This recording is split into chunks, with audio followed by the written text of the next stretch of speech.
for Scarborough and slept for the night at a little inn. Now, that very night, a band of robbers broke into the inn and searched the girl, who had no money and only the letter. So they opened this and read it, and thought it a shame. The captain of the robbers took a pen and paper and wrote this letter. "Dear brother, take the bearer and marry her to my son immediately. Yours affectionately, Albert." And then he gave it to the girl, bidding her be gone. So she went on to the baron's brother at Scarborough, a noble knight, with whom the baron's son was staying.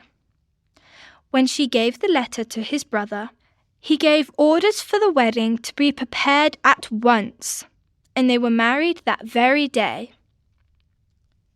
Soon after, the baron himself came to his brother's castle, and what was his surprise to find that the very thing he had plotted against had come to pass. But he was not to be put off that way, and he took the girl out for a walk, as he said, along the cliffs. And when he got her all alone, he took her by the arms and was going to throw her over. But she begged hard for her life. "I have not done anything," she said. "If you will only spare me, I will do whatever you wish. I will never see you or your son again till you desire it." Then the baron took off his gold ring and threw it into the sea, saying, "Never let me see your face till you can show me that ring." And he let her go.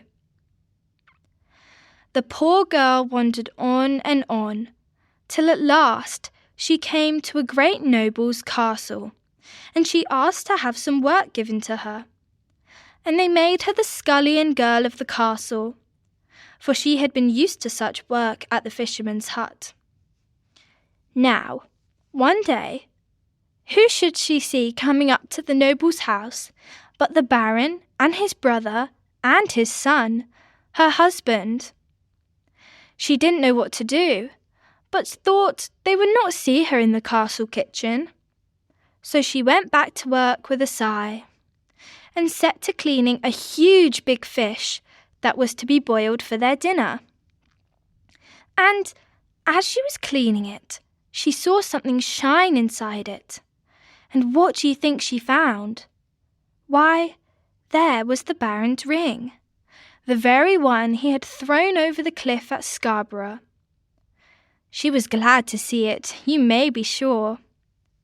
Then she cooked the fish as nicely as she could and served it up. Well, when the fish came on the table, the guests liked it so well that they asked the noble who cooked it.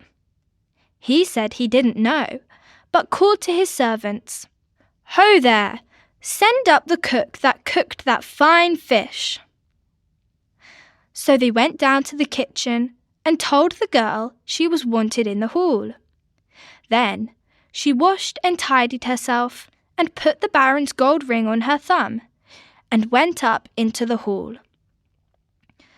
When the banqueters saw such a young and beautiful cook, they were surprised.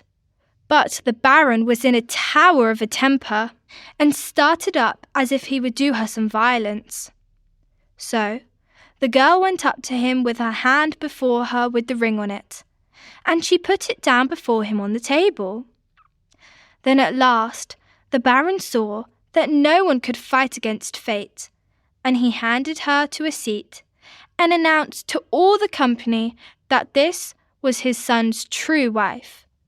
And he took her and his son home to his castle, and they all lived as happy as could be ever afterwards.